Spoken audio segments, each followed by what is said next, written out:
The Spot Track Podcast, talking sports contracts, the salary cap, and business of sports. Hey everybody, welcome to the Spot Track Podcast, presented by Morgan Stanley Global Sports and Entertainment, empowering professional athletes and entertainers with knowledge they need to make informed decisions about their finances and wealth. Learn more by visiting morganstanley.com/GSE.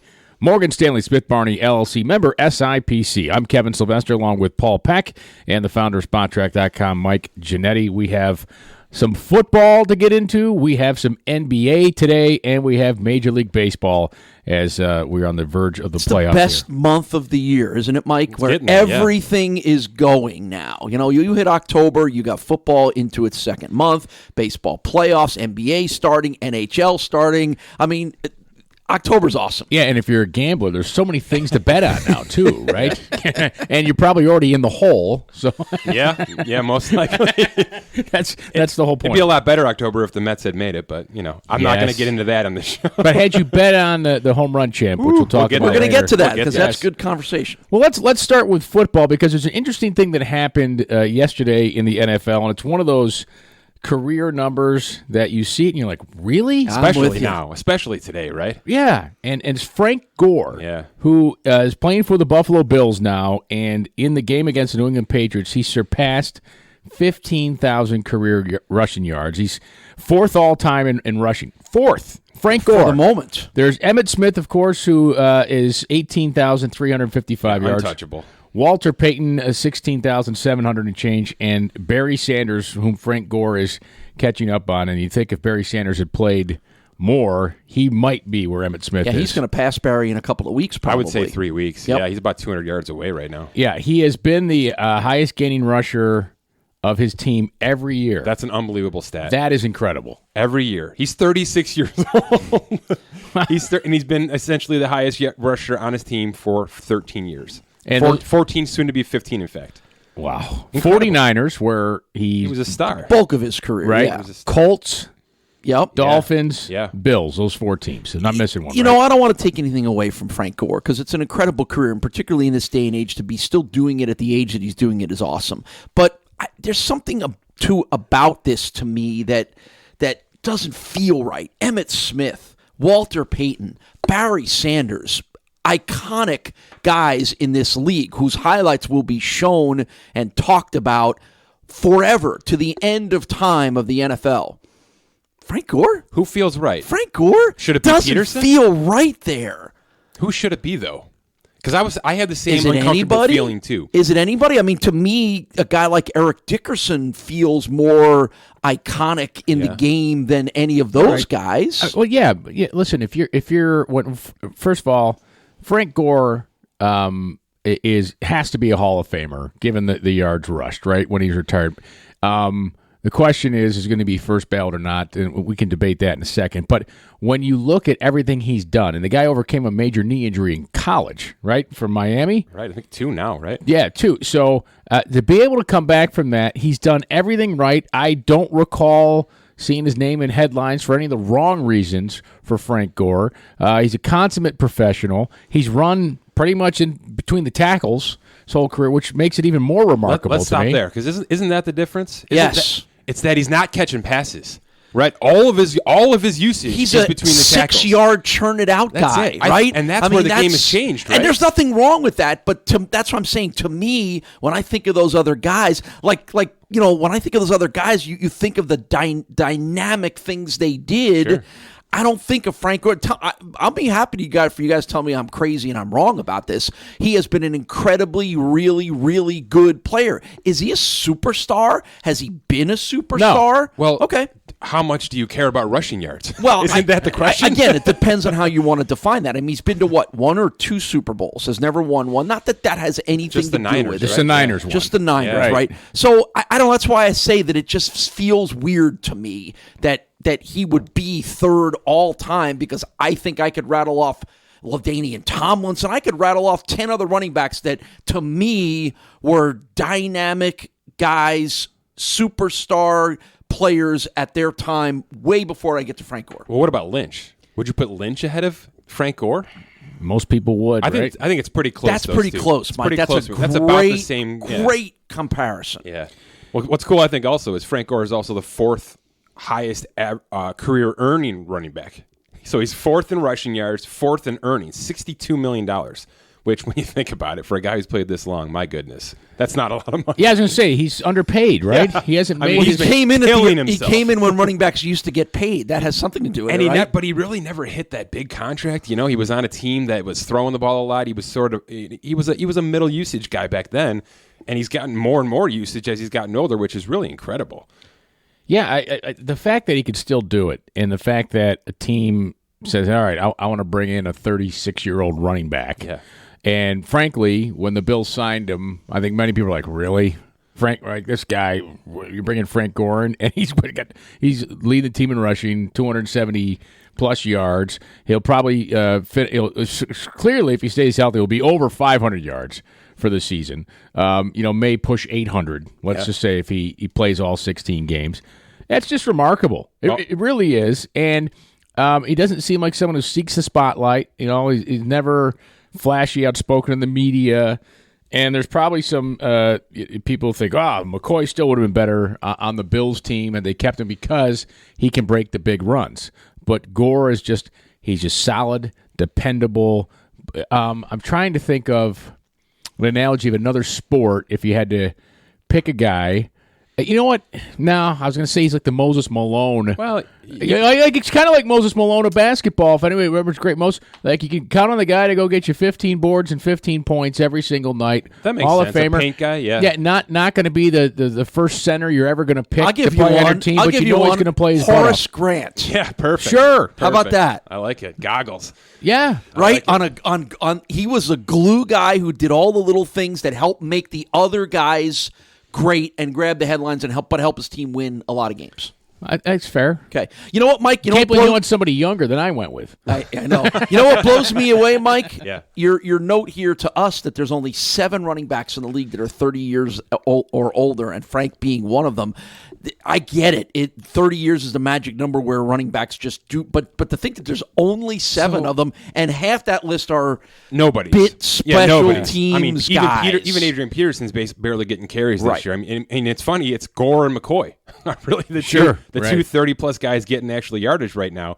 And I love that the narrative, in the preseason when the Bills did sign Gore was it's McCoy's buddy. He's here to be McCoy's buddy in the locker room. Yeah, that lasted.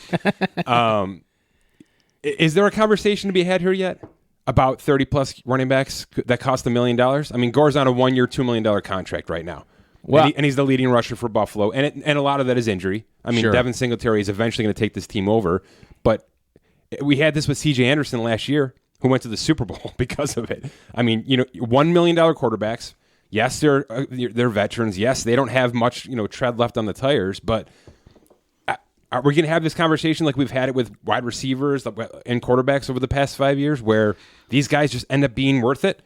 You know what I mean? I understand. And here's the difference with running backs. You're not even giving up the first-round pick for these guys.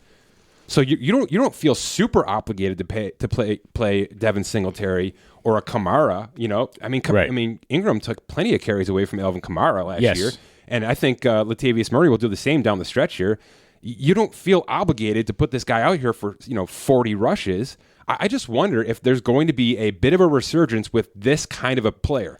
Now, Frank Gore is an exception. There's no question Frank Gore is an exception, but there are plenty of players who can be somewhat of a version of Frank Gore and still, I think, contribute on a big scale over a 16-game season. I'm going to quibble with the wording that you use there. Latavius Murray is not taking carries away from Alvin Kamara. He's helping preserve carries for those guys. Sure, even better. So that, because I think there's a negative connotation when you say taking carries away. I think some of the model in the NFL has become, and maybe this is how the 30-year-old guys find their niche, is that we have Alvin Kamara. We don't want him carrying it 25 times a game. We want him carrying it 15 or 16. So who's going to take those other 8 carries a game? Get me a veteran guy. Get me a guy who's a different style, who's maybe a pounder or a slasher compared to the other. But I guess what I'm saying, Paul, is many of the teams are doing that, of course, the running back by committee, but it's a rookie and a 25-year-old who didn't, who just fell off a roster and didn't get a big contract. What I'm saying is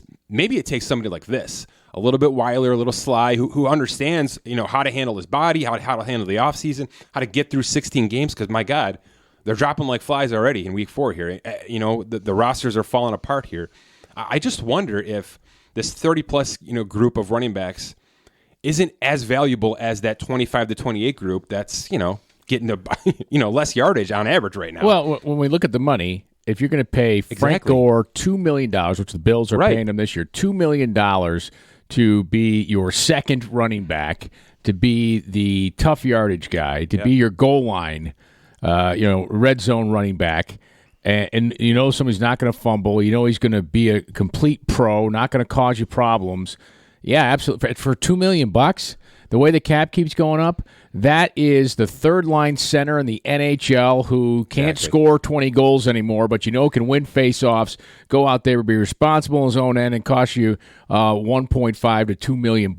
Absolutely. I think more teams will go this route when I know I can depend. I know what I have in this guy. Yeah. This other player has potential, but I'm going to sign this guy, and I can get just as much out of him, or maybe slightly less than I got to pay a guy $7 million, which is exactly what the Bills did in releasing McCoy and keeping Gore. Right? Yeah. Same deal. I mean, I'm talking about these middling guys like Chris Thompson in Washington, $3.5 million. Jalen Richard, $3 million. Mike Davis in Chicago, he's an afterthought at $3 million right now. He's not even going to get carries with the Montgomery kid and Tariq Cohen there. So I just wonder. You can. I hate talking about running backs getting less money, but that's what we're doing. But a guy over 30 will certainly take less. Knowing the situation. Yeah. And I just wonder if teams will say, well, that's the route we go now. And here's the other thing, Mike. Almost every team is going to have a running back on a rookie contract, so the money there is so much less compared to the production that you can overpay a little bit if you want more of a veteran guy. Well, here's the thing. If you're here's the thing. Let's if you're a college running back and if you're an agent right now listening to this, if this happens, you probably don't like this conversation. Yeah, prove us wrong, though. Well, I'm just saying your running back clients and running backs aren't going to be drafted in the first round anymore. No. Right? No. I mean, you have to be a Saquon Barkley. Yes. You have to be that caliber to be drafted in the first round. If not, probably be drafted the third round. That's the sweet spot for sure. That's the sweet spot. But teams don't feel obligated to play those players. You know what I mean? A third-round pick is $7 million over 4 years. It's nothing. Which, by the way, on the list of 30-year-old running backs, the guys in the league, Frank Gore, Darren Sproles, Adrian Peterson, LaShawn McCoy, Tywan Jones, Bilal Powell, and Kenyon Barner. Surprising thing on this, money-wise, Tywan Jones has made nearly $8 million. Yeah, it doesn't matter. No, if you're 31, you've been in the league. If you've been 31, you've been in the league. You've been in the league for 6, 7, 8 years, even at close to $1 million veteran minimum. That's how you do that. Is Frank Gore first ballot? Oh, I say no. Sometimes I want to say no. These arguments sometimes all depends on who else is he going up against. I think the arguments we've posed would be the same arguments they'd have around the table, wouldn't you? It kind of feels uncomfortable that he's got this many yards. What you don't know is what running back from the year or two before that might be up against him in that class. Well, let's put it this way: if he and Adrian Peterson called it quits after this year, Peterson goes in before Gore, doesn't he? What if it's Lynch versus Gore? Is that too close? Lynch is in, right? Lynch is in. I think Lynch is in. Boy, that's. I'm struggling to give you an answer on that because I don't know. I think he has qualifications for it, but I don't know that I would immediately tell you that I think absolutely. Okay. And again, here's the problem with the Hall of Fame thing is they keep adding they keep adding players eligible to come in every year. The standards have changed. That's the problem. We talk about this with wide receivers all the time. The stats are so much different. Now the running back stats are actually going the opposite way of where all the pass catchers' stats are. Sure. So how is the Hall of Fame going to adapt and understand the perspective? I'm going to say no to Marshawn Lynch. Really? I'm going to say no. See, I think Paul's correct, and I think stats will have to be only part of the factor. Okay. And Lynch has so much else going for him. I was going to say, when you just look at numbers, Marshawn Lynch doesn't make it for me. But if you look at the whole picture... Impact that he had. Doesn't he? Yeah, literally. Physically. Well, yeah, I didn't mean it that way, but you're right. If the Seahawks would have given him the ball for a touchdown, then it's no-brainer. Probably not even an argument, right? Not even an argument. Yeah. Frank Gore, to me, is, I'll use a Buffalo reference. He's the Andre Reed of running backs. Has the numbers overshadowed by some overshadowed's the better, perfect word, Kevin. Better, flashier players, but will get in the Hall of Fame. Yep, that's the perfect word. If not first at some point. Good for him, though. Let's talk quarterbacks, and let's talk money. Well, hang on. This is a quarterback that you're probably listening right now and saying, why are they going to talk about Chase Daniel? Oh. Chase Daniel. They are in Chicago right now. They're talking about Chase Daniel in Chicago. Really, I mean, fascinating. He's locked in. The money's locked in. Where he ranks among quarterbacks who's never really been a starter. No, he's done nothing. He's a god. Whenever I put something about him out on Twitter, it's just the best because he's just done nothing. He's had to do nothing in his career. Right. It's been unbelievable. More than $34 million as a true backup. And I took some time last night just to figure out, it's kind of hard to find true backups that are still active. Many of them were starters that have, or they got a chance been deployed down to backup status. Right. Or the Matt Castles of the world. Yeah, exactly. Yeah, or they got a chance to go be a starter because of their performance as backup. And weren't good enough. Weren't good enough. I mean, Tyrod Taylor's had a chance to start. Osweiler had a chance. I mean, all of those little players, over the past 10 years have had some chance to start. Drew Stanton, a chance to start. He might, Garoppolo. Let's just look at a guy like Garoppolo's, in San Fran. All the old Patriots. Right. Even Brissett now, right? They've all had legitimate shots to start over a span. He hasn't. I mean, he's played 5 games last year because of an injury, right, to Trubisky, yes. which we're here again. It looks like it's going to be long-term for Trubisky again. But this is a guy who's making $6 million this year. The Bears know exactly what they need in a backup quarterback right now, and that's telling about Mitch Trubisky, by the way. You can play that game contractually when you look at our site. Who sort of feels great about their situation and who maybe doesn't feel so good about their situation? Because if you've got 2 guys with $5 million plus, that they're paying him to pay attention on the bench because there's a pretty good chance you're going to be playing some ball soon. He's familiar with coach's system. He's been in that system, so that's what made a lot of sense. You know what? To me, I think of Chase Daniel. He's the anti-Ryan Fitzpatrick.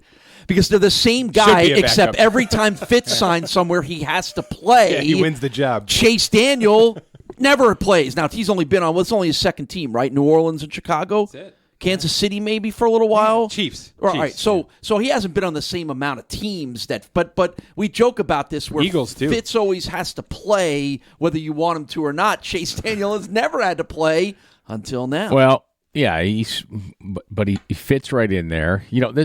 Probably a guy who knows where he fits, right? Yeah. He's probably figured it out. Like, look, if I do this right, I got to play a couple preseason games. Yeah. I'll play a few. I'll never go for the home run paycheck. I'll just, get. It's like he took a government job. Let me give you the numbers. Once you're tenured, 184 career passing attempts with 14 over what, 10 years? Easily. I know. I saw him playing college football in 2008. So yeah, it's about right. 10 years, 184 career attempts. He's going to have more. He's going to play now. But he played 5 games last year. 4 of them started. He was a 2-2 starter. His numbers are nothing. There's nothing there. And $34 million. And if all goes well this year, he's going to get another contract. You know who's the other comparison? Not money-wise, because of the era that he played. And Kevin and I, Kevin, you'll know this because our relationship to where we are in Buffalo.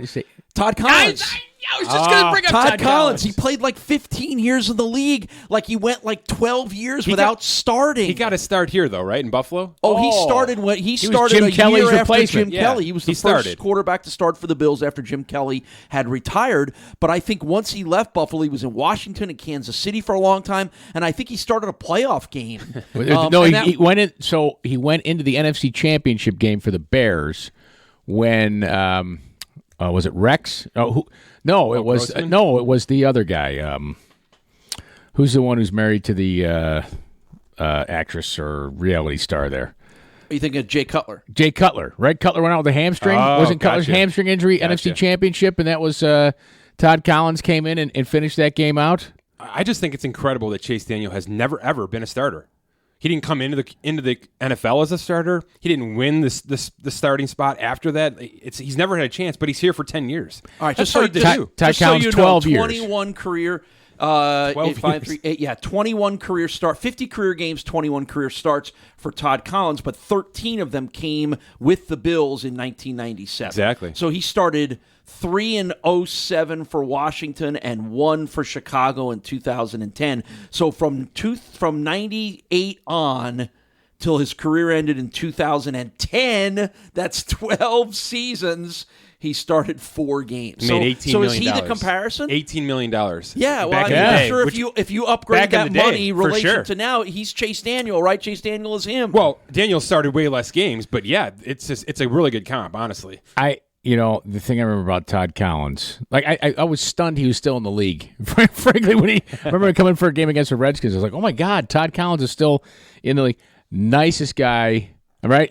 Just a great kid. Total great kid. And I remember that the year that he started, they weren't very good, right? When it took over 97. Yeah. And my job was I had to interview him after every game for our network. And I just felt bad for him, right? because here's a guy who had to replace Jim Kelly. Yeah. And he's trying and just wasn't there for him. It just wasn't there. He had all the, out of Michigan, right? He had all the tools, but difference between then and now, right? Then teams said, okay, we'll take him as a backup. He's got some experience. Now, you get tossed, you're done, right? You had your chance as a starter. You get drafted high, boom, you're done. I guess that's my point with Daniel. The fact that he's been able to stick as a legitimate backup quarterback, he's been nothing else, and he's made all this money. He's just been there. He's just kind of been a guy. He's got to feel pretty good right now, though. He's just been good enough, but not good enough. It's amazing. Well, he got himself aligned with a coaching staff and a philosophy, and then he became a guy that was a desired go-to backup because he understood his role. He understood the offense. Again, to his credit, everybody wants to be a starter, and he probably, I'm assuming, very shortly early on when he came in the league said, I'm not likely ever going to be a starter here. I better become the best backup I can become. And then that made coaching staff say, I'm moving from here to there. I want that guy. He's available. Get me that guy. It's rare. It's very rare, though. Generally speaking, you see a starter fall off a team and they become your next backup. You know what I mean? It's next man in. It's next man in. What you're saying, it's very rare for someone to have come in as a backup, stayed a backup, and never be anything more than a backup. For this amount of time. Yes, no question. So now you're going to find out. Yeah, now we found out. He's probably too old to be the next guy anyway. He's like 32, 33. Right. But the Bears have a legitimate Super Bowl level team. You're going to find out, can he be the caretaker? Let me ask you. Let me jump in here on this. Let's take some bad teams right now. Let's take Eli Manning. Mm-hmm. Let's take Andy Dalton. Mm-hmm. Should the Bears be calling? There's probably another guy out there too. If I'm the Bears. Can Andy Dalton be better right now? Yes. He can, right? He's on an expiring contract on a terrible team. If they lose tonight, their season's pretty much shot. I'm going to stick up for Chase Daniel here. Good enough, you think? Yes. Because of his relationship to Matt Nagy, his understanding of the system, his ability. He played okay yesterday in bits and pieces that I watched that game. I think he's good enough with their defense and their running game to be good enough to be 2-2 if he has to start 4 games, right? Isn't that what you're looking for? If Mitch Trubisky's out for a month with a separated shoulder, you're looking for him to come in and be 2-2, or maybe 3-1 if your defense holds somebody to 3 points and you win 7-3, right?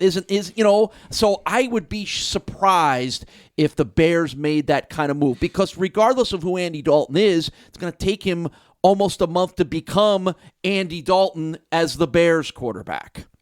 Don't you think, though, that should be something they think about for the future? Has to be. Has to be something to think about. Trubisky is not. Sure. He's not a player.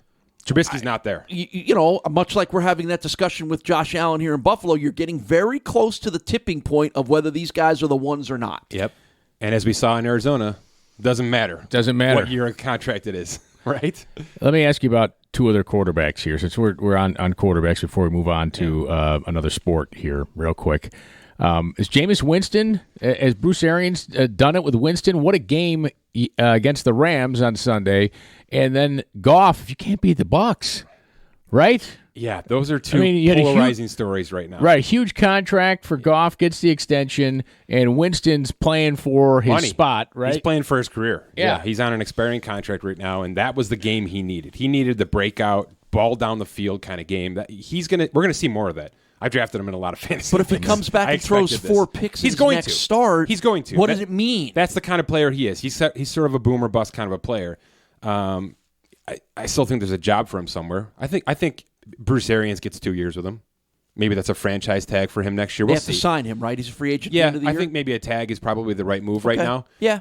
If they're as confused as we all are right now, you know what I mean? Let's switch to Goff. Because speaking of Trubisky, look, we talked on this show for weeks and weeks and weeks about how maybe this was the most questionable piece of the Rams puzzle right now was the quarterback, and how I told you I wasn't sure that the contract was coming, and then it came at the maybe worst time, just in the middle of it all. We were here in Buffalo when Ryan Fitzpatrick got that contract in the middle of the year, and we were all like, why did that have to happen?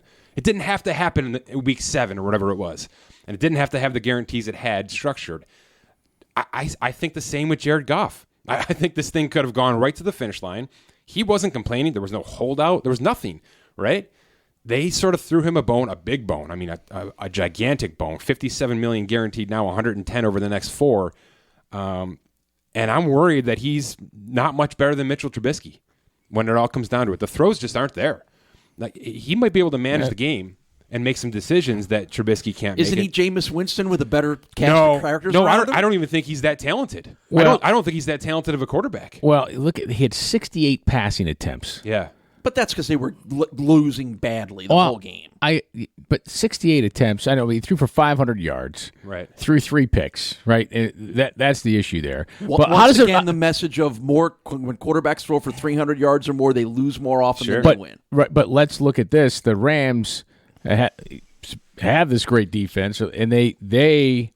It's so similar to the Bears. Right? It's so similar to the Bears. But so both quarterbacks we're talking about are used to playing with leads. Yeah. Not playing from behind. Yeah. And that's the issue. The difference, I think, between the two is Chase Daniel hit wide open receivers and Jared Goff couldn't. Brandon Cooks got open at the end of that game. He was open and open and open, and he did his job. Cooper Kupp did the same, and there were just missed throws left and right. And that's got to be disconcerting if you're a Rams fan, who paid a lot of money for season tickets and saw this guy just get a lot of money for the next 4 years.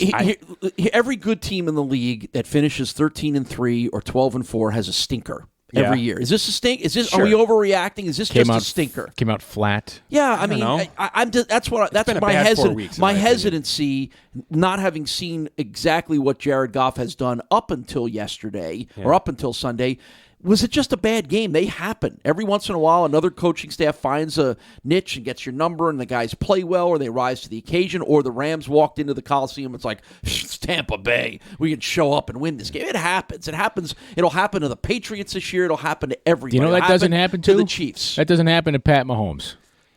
It doesn't happen to a lot of quarterbacks right now. And look at Goff's completing like 61% of his passes, maybe a little less after yesterday's stats, which I don't have in yet, but his best year was last year, clearly, obviously. And he got to 4,600 yards and completed less than 65% of his passes. That's average. That's Andy Dalton. That's Andy Dalton numbers right there. That's true. All right? So even at his best, he's nothing to write home about right now. So, and if that team deserves better is what I'm saying here. So do the Bears. I mean, the Bears might have a historic defense. I mean, they're throwing UDFAs on the defensive line. Yeah, they're down 3 starters on defense, and they still were dominant. Bonkers what they're doing. I mean, they are carrying that team, and I think you saw what happens with an adequate quarterback in Chase Daniel. They started to move the ball a little bit. Things got a lot easier for them. They won that game pretty easily at the end. By the end of it, the Rams have had to churn this out. And look at the reason I bring this up today with Jared Goff and this contract is this might be strike 2 because they've essentially already missed with Todd Gurley. Even if Todd Gurley helps a little bit for the rest of the year, they still owe him $45 million guaranteed. And that's a miss. I'm sure they're thrilled about what they got last year. So for 1 year it worked out. For maybe 75% of the year it worked out.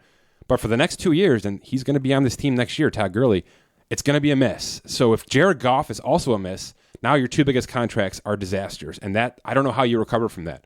I don't know how that window doesn't just slam shut on this team. So something to keep an eye on for sure. No, it's the Gurley thing is a tremendous point, and we'll see how Goff rebounds. Yeah, there's time obviously from this game. All right, before we get to baseball, something interesting happened in the NBA, and NBA players make big bucks here, and money's involved with this. That's why NBA friends talk to our friends at Morgan Stanley all the time. They do. If they I have would imagine, yes. Yes, they should, because the wealth in the NBA is great, and Morgan Stanley Global Sports and Entertainment will help our friends in the NBA go to morganstanley.com/GSE. All right, on the heels of the Bucks, the Milwaukee Bucks have one of everybody's favorite player in the. I mean, Giannis Antetokounmpo is just an incredible player, and he's fun to watch, and he's a star, and they, and they're happy to have him. Yes, and they got a little excited about it. They got excited about it and just basically, said point blank, yeah, we are going to offer him Supermax. You can't say you're going to do that. Everybody knew they were going to do it, though. It's so stupid. It'd be different if they said, hey, we're going to offer LeBron James Supermax when LeBron doesn't play for them. Right. That's what tampering is. He's a Buck, plays for the Bucks. Why is this tampering? You can't show your cards, apparently. You can't, you know what I mean? You can't tell the world what you're doing, what you plan to do. I don't get it. Any idiot out there would know they're going to offer him Supermax. I don't get it. To me, but here's the worst part, and that's why I have this whole setup here for the NBA tamperings, to talk about here. Could this be a smaller conversation? We just had Paul George bang down the owner's door in Oklahoma City and say, "Get me out of here tonight," and he did it. But that's fine. No problems there. Don't worry about that. That's totally legal. We've got guys texting and DMing each other. Hey, when are you joining our team? And that happens in weeks. Right, but the teams that's a players doing it. Right. That's but that's employees talking, not management. But this gets $50,000. Right. You know what I mean? Wait, and you're finding them $50,000, they're probably like, really? Why? Not to mention, and the reason I bring this up, all these tampering things I bring up is we go through these free agencies with all these seasons. The NBA free agency couldn't be more exciting. They are doing it 100% right, and every other sport should copy it. But it couldn't be more tamper-full. I mean, July 1st is the actual league start. We are learning about intricate details. I'm talking about like trade clauses and trade kickers. We know about those things June 26th, 27th, 28th, days leading up, and that's crazy illegal. And it always has been crazy illegal, but they've done nothing with that. I mean, minimal fines and things like that. You've never seen free agents signings get negated, which is that's actually a consequence. They can do that. They can negate a free agent signing. You never see it. So apparently now, all of a sudden, they're gonna ramp it up, and they're actually gonna have consequences for this tampering. We'll see. We'll see. Yeah, because the consequences are currently what? Well, you can be fined up to $5 million. They can void the signing, like I said. They can take away some draft picks. And if they find that the players are talking to each other, essentially colluding, right? They can suspend the players. We've never seen that. We'll never see that. That's never going to happen. So essentially what they've done is they've ramped it up. They doubled the fines. They can now fine you up to $10 million, which, when players are making $50 million and franchises are worth $4 billion, right? You should ramp it up to $10 million. It's probably more than $10 million. They can essentially go in now and audit the communication process now, which could anything be more fuzzy? I mean, apparently front offices now have to log every conversation they have with the player. Do they have secret servers available to move those conversations? Aren't they just going to use like a WhatsApp, right? Like a secret WhatsApp conversation with their players? But apparently they have to log every conversation with Agent 34, right? This will combust in 6 seconds. Here's the conspiracy theory thrown out there. Does by fining the Bucks for talking about their own player, is there something to draw that the NBA might not want him to stay in there in Milwaukee? All right, so let's talk about this Paul George situation, because that's where my head out there. No, that's where my head went too. Because if you remember, when Paul George was in Indiana, he was going to get traded, and then he was eventually going to the Lakers. That was the logical transgression. We all knew it. It was all being talked about. The tampering was completely legal with that. So Indiana trades in Oklahoma City for their rental.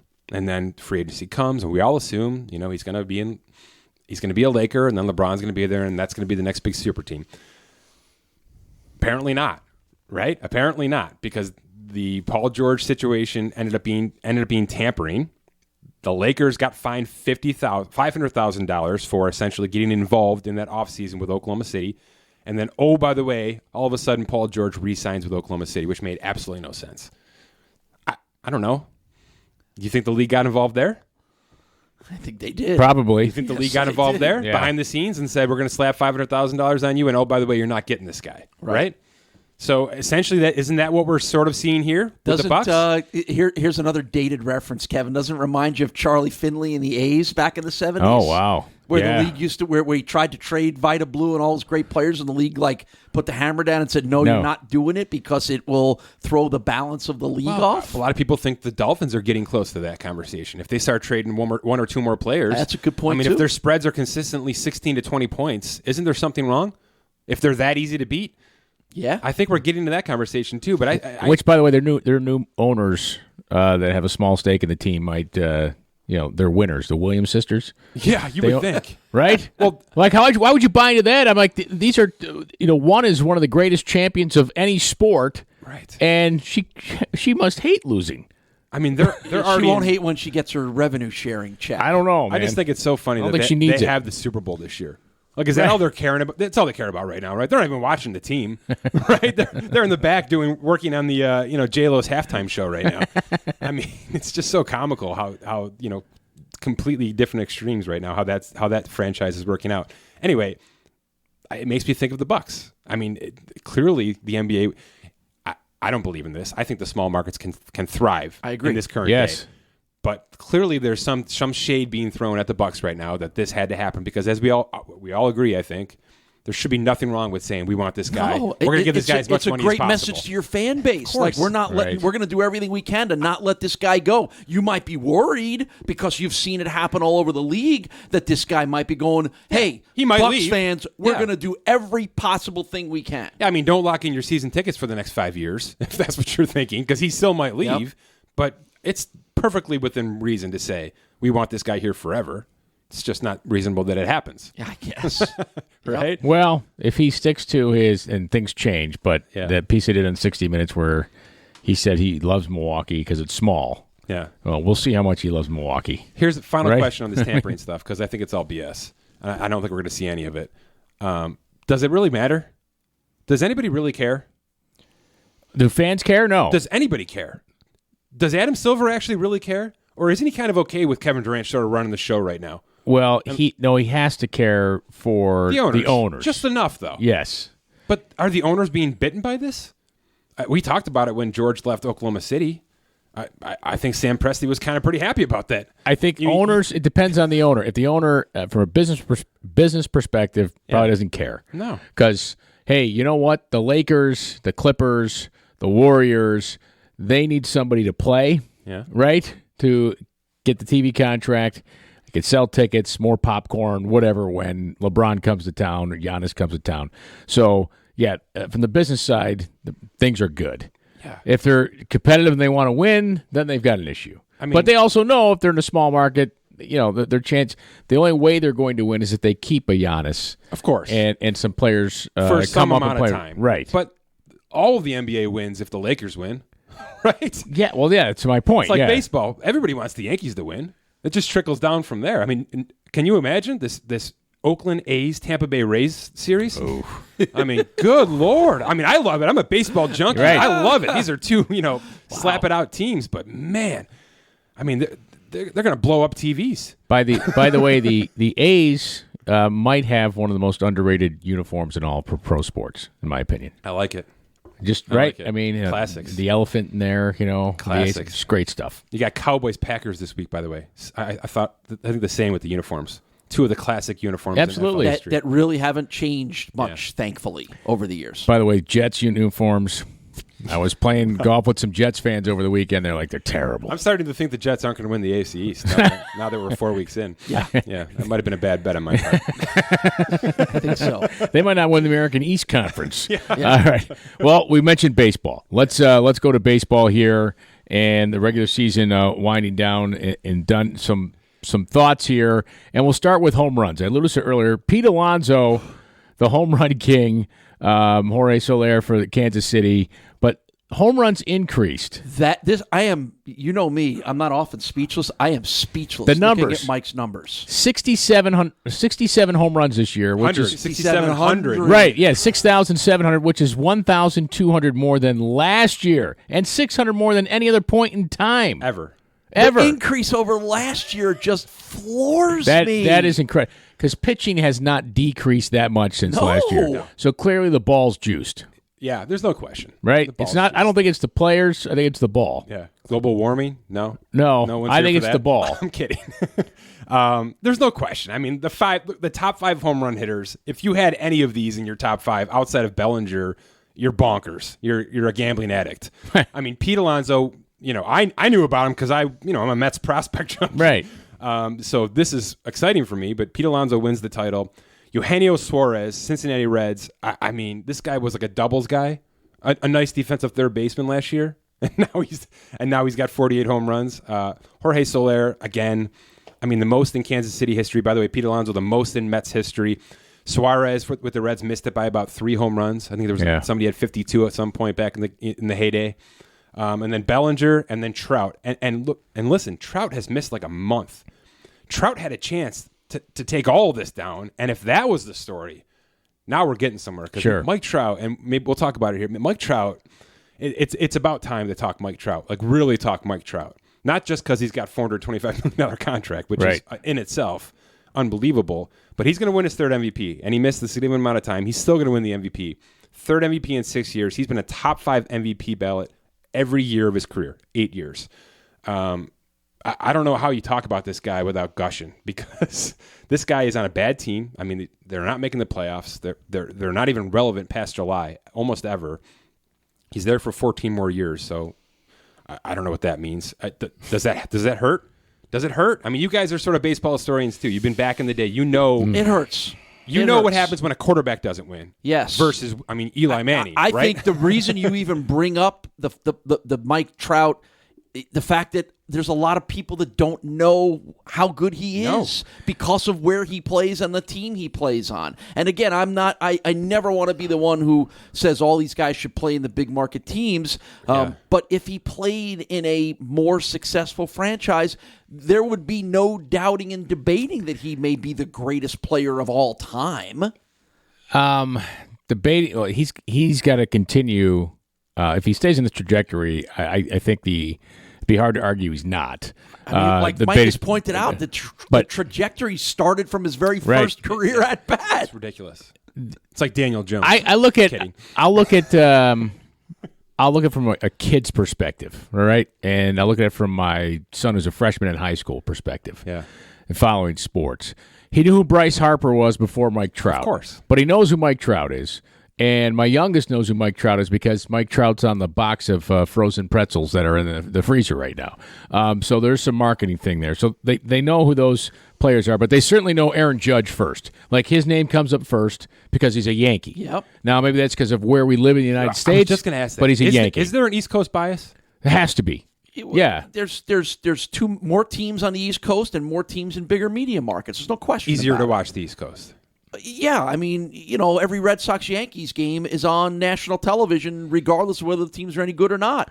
That has to do with where they play, the history of their franchises. There's no question there's an East Coast bias. And again, use the word bias however you want to use it. It's the reality of having 3/4 of the league in one place where 3/4 of the people in the country are. That has something to do with it, too. I'm trying to think of an equivalent to Mike Trout throughout baseball history where a player was just incredible. There is no statistically, by the way. Hasn't been Larry Walker. Ooh. Larry Walker is pretty good, actually. I get good names here today, don't I? Yeah. Expos, it's early morning. I had a good sleeping weekend. I guess so. The brain is fresh today. Had your ginkgo biloba this morning. Apparently. Larry Walker was one of the greatest players that I can remember as a young baseball fan, but because he played in Montreal and because he played on a team that didn't win a lot, there's not a lot of people. There's going to be more people that are going to say who than they should. I'll give you a Hall of Famer. I believe this guy's in the Hall of Fame. Andre Dawson. Sure. That's a good one. The Hawk, right? Andre Dawson with the Cubs. They were terrible teams. He's a great player. Turned out numbers every year. And then they finally, right? He's a Hall of Famer, right? The Hawk? Yeah. But it took a while. It wasn't like, Yeah, Sandberg got it first, right. too, I think. But Trout's so much better than Hawk. Oh, right? Somebody from Fangraphs out there listening, please do a Larry Walker Mike Trout comparison. I mean, it's going to be bonkers crazy. Mike Trout's numbers are eye-popping. Yes. If you ever nerd out for an hour and just roll through some stats, the advanced, the traditional, all of the metrics, right? He's better this year than he's ever been in his life. 9 years in. If he played if he play, here's another guy. How about Beltre? Right, Sure. right. Beltre's got Hall of Fame numbers. Right. Trout's so much better than Beltre. Not even close. Right. So That's I mean, not it's even just it's incredible to me the numbers of that. If he played on the East Coast, Mike Trout would be a megastar, and I'm saying like first name off everybody, but because he plays out in the Angels on a bad team, So forget about it. The reason I brought him up here is because, and I wanted to have this conversation. If he had won the home run title, if he had 54 home runs and won it, he's got the kids now, right? He's got the kids. If he's hitting think 50, it makes that much of a difference? Oh yeah. Well, how about the home run derby? It does. Alonso made more It money winning matters. the home run derby, $1 million to his $555,000 salary with the Mets. Yeah. And people know him because of the home run derby. Oh, by the way, the home run derby doesn't affect your swing apparently.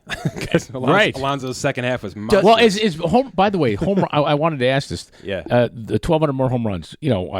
We say the ball's juiced, but aren't we seeing perhaps the implementation of that? The launch 30, angle? Well, the launch here's angle. my right? point. Here's what I was going to bring up to you, Mike. The fact that the guys on that list of home runs are mostly younger players, right?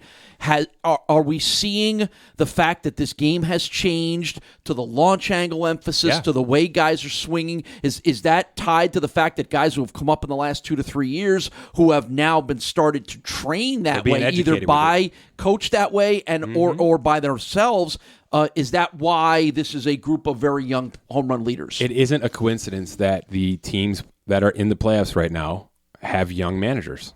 Mm-hmm. This is all a progression up, right? Yeah. You got to educate the kids and the managers to understand that how this analytics system works. And this has how all the happened game is in being the played. last 5 years, right? maybe Arguably even a 5. little less. So Yeah. I mean, this has been a total sea change of the way baseball is played, coached, and managed in That's the why last Joe 5 Madden's years. out.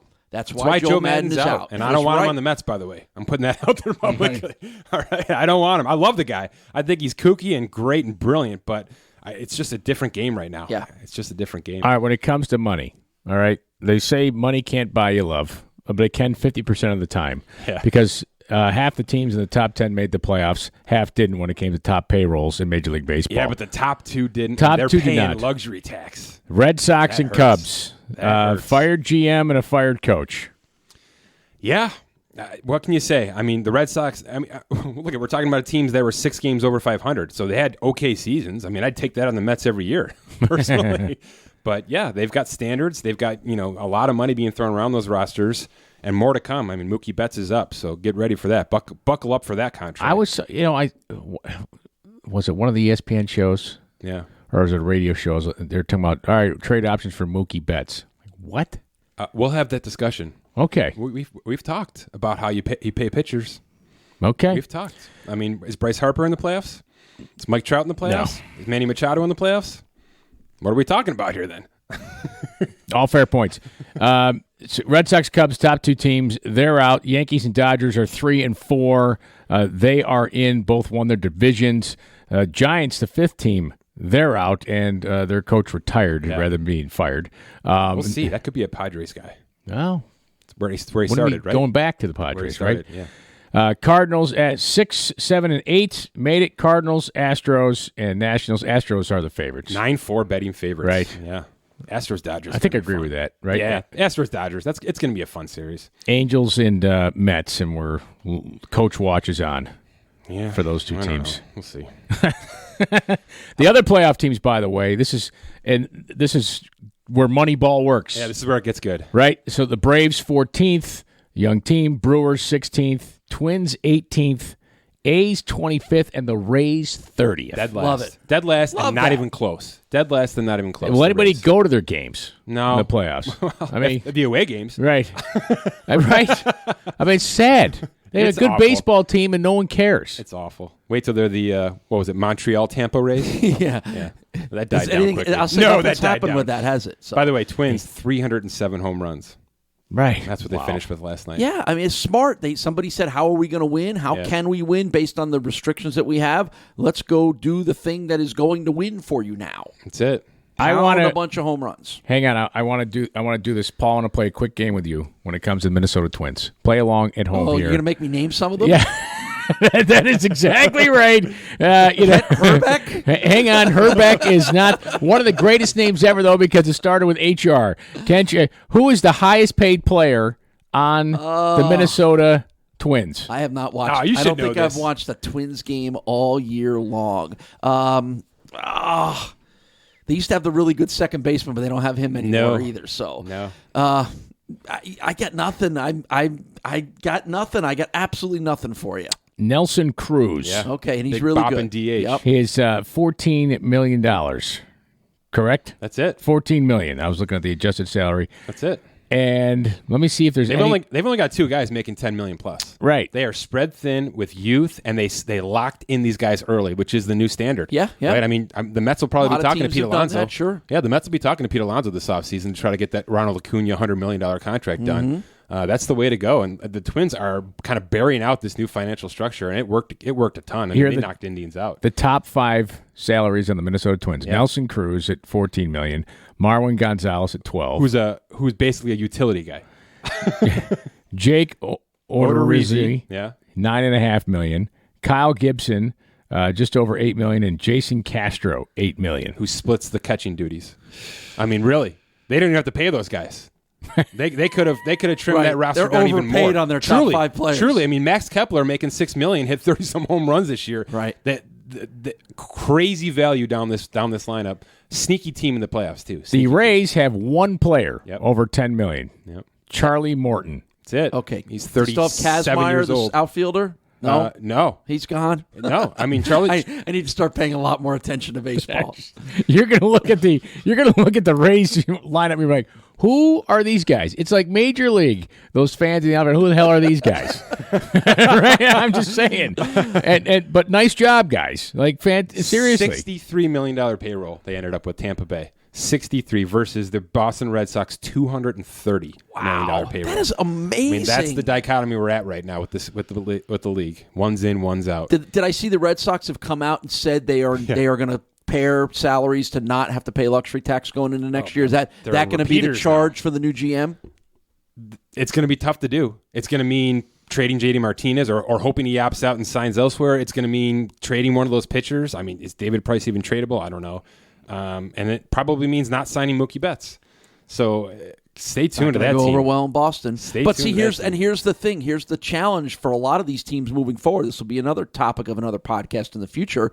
Are fans getting to the point where they understand these things, where they're not going to freak out about having to trade Mookie Betts? I think fans are getting smarter about this, and particularly when they look at the examples that you just gave. They have 3 players, the Red Sox. Their top 3 salaries is more than Tampa. That's right. It's more. The top 3. Crazy. That's right. David Price, JD Martinez, and Rick Porcello. Those 3 are more. They're over $70 million more than the Rays. It's a different line of thinking. But and again, I think it's not the That's fan. so funny. The fan is a much smarter fan now, but there's still an emotion that goes into the fan, and there's a lot of Bostonians wearing Mookie Betts jerseys who are going to be PO'd, pissed off if they let him go, even if it is the smart and right decision to make. And that's where it becomes hard to run a professional sports team, because are you making, let's be honest, everybody can say they're making the best decisions for the team, but you got to sell tickets and you got to keep your fan base they're happy. always going to. They're the Red Sox. Are always going to be. They're going to sell tickets. They're the Red Sox. I don't disagree with you, Kevin, but it would be pretty interesting if they decided to not be the Red Sox for a change. Then everybody who wants to go to Fenway for a game, it's a destination place to go to a baseball game. People are going to go no matter what. Yes. If you swapped the Rays roster with the Red Sox roster, Fenway's still going to be sold out. By the way, greatest line I ever heard before we wrap up here, the greatest line I ever heard from a fan at a game to another fan, it was Yankees-Red Sox game in Fenway. It was like opening weekend. This was maybe 2008 or so. And this girl stood up. She was sitting 2 rows in front of us. We were just behind the third base dugout, and she had a Yankees jersey on, and you just heard, I'm going to do a terrible Boston accent, Hey, Snooky, sit down. In the heyday of That's Jersey why you Shore. go to Fenway Park It was regardless just- of the players. And even she laughed. It was funny. All right. Want to remind you, our friend. Oh, a couple of things to remind you of. First of all, check out the premium section of SpotTrack.com. Ad-free experience. Some other great stuff there. Sign and support the site, SpotTrack.com. Hey, be sure you rate us wherever you subscribe to the podcast. Give us a rating. Make it good, but give us a rating. We'd appreciate that. And our friends at Morgan Stanley Global Sports and Entertainment, give them a look, morganstanley.com/GSE, especially entertainers, athletes. If you have got great wealth, they can help you out. Morgan Stanley Smith Barney, LLC, member SIPC. For Mike Giannetti, Paul Peck, I'm Kevin Sylvester. Thanks for listening to the SpotTrack.com podcast.